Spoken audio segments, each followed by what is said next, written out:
Hello, today I have with me my colleague Kyle Caldwell, Collectives Editor at Interactive Investor, and someone who needs no introduction, Terry Smith, Founder, Chief Executive and Chief Investment Officer at Fundsmith, which includes the UK's largest investment fund, Fundsmith Equity. Hello Terry, delighted that you could join us today. Morning.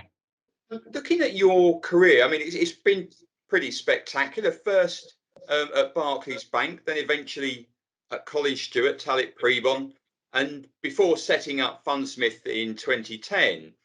How would you sum up the first 10 years of Fundsmith?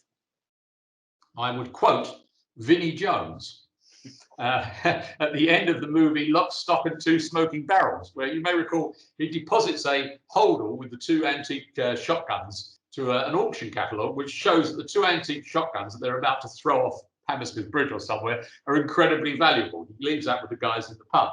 And as he leaves, he says, "It's been emotional." I actually like setting up and building businesses. I think it's a great thrill. And it is emotional. I mean, I work with a group of people, now some 43, 44 strong, but at its core is a smaller group of people who I've worked with for many years. Julian, 35, Greville over 20, Mark about 25 years, something like that. There's quite a few people in one of our non-executives I've worked with since 1979, which is interesting. You know, so we go back a long way, and it's, you know, the sort of the thrills, excitement, risks, and so on. It's emotional. And over 10 years on from launch, what would you say has been your best moment and also your worst moment?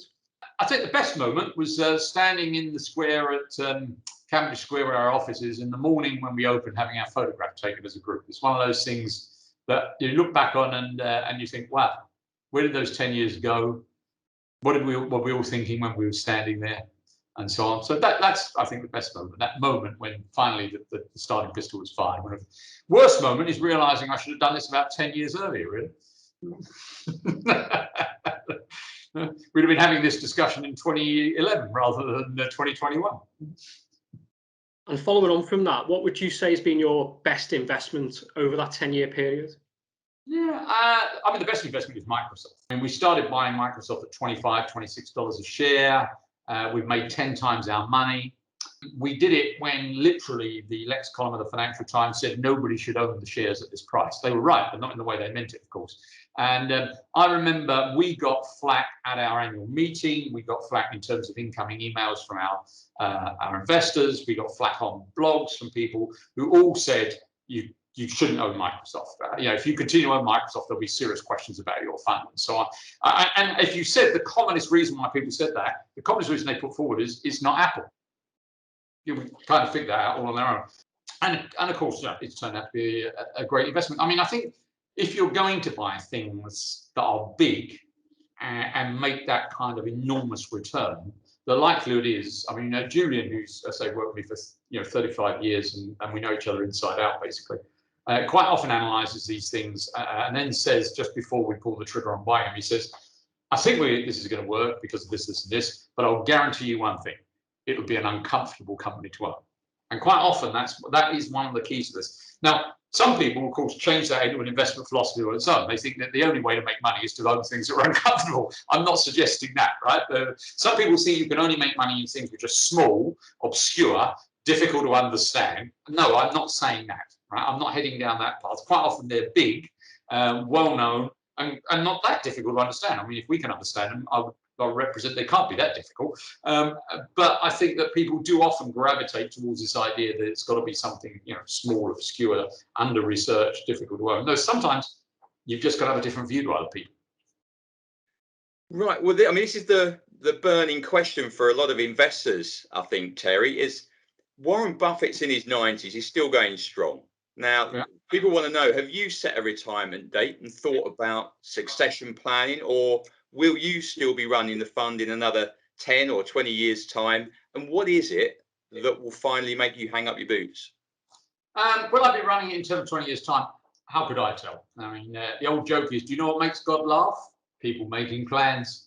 I wish it were my decision, but I don't think it is my decision. But I've no desire to retire or any plans to retire at the moment. I actually mostly enjoy what I do. I enjoy the process and the discovery involved in it. I work mostly with a bunch of people whom I enjoy working with. So I quite like some of the clients. I've even found the odd client who quite likes me, which is remarkable. And so with all that together, why would I give up? And this is actually the way I run my money. I mean, this is not something that's just good for the clients, oh boy, but no, not the way. This is, I mean, if I wasn't running Fundsmith, assuming Fundsmith didn't exist at that point, I'd probably be sitting down doing this for myself anyway. And so, look, I've no plans to retire. Is there a succession plan? Well, of course, there's a succession plan. The day I'm not here, Julian will take over. And behind Julian, we have another couple of people, I think, coming through the ranks of people who I think you could even see a generation of people beyond that, I think, beginning to emerge within the firm, who I think are very able. And if they want to, might well be able to take all this on in due course, including the ownership of the firm or part ownership of the firm. I think that naturally must go with it for them. We have plans to transition. All of that. I don't think investors should worry about it for a variety of reasons. I mean, the simplest thing to say is this: unless you think my death will affect the underlying investments, who cares? I mean, I sincerely hope that the day I'm not here anymore, that Microsoft is vaporized as a result. I mean, I think it would be a fitting tribute. I've got a feeling it won't happen though, and therefore the day after, when you get the note saying that I'm no longer doing this, the fund will still be worth the same the following day, or roughly that, depending on the market movement. And if you want your money back, you'll be able to have it that day. So what's the big worry? I seriously think people, first of all, shouldn't worry about the immediate transition because of that. This is not Warren Buffett and Berkshire Hathaway, a closed-end vehicle, where if it comes up that Warren's unfortunately passed on, whilst we're doing this interview, I presume the share price is going to open up down 20%. Right? I presume. I don't know. I mean, I'm not trying to predict share prices, but you would have thought it might have a bit of a wobble. That's not what's going to happen. The unit price follows the underlying share prices, which are going to be unaffected. The other thing is, I'd give Julian a shot if I were you. I think he might actually be better at this. The good news is I won't be here to find out. But everyone whom I care about, my family and friends who I want to take care of, and the various causes that I want to take care of through what I'm doing, will all be reliant upon the skill of him and his colleagues the day after. And frankly, I'm very relaxed about that.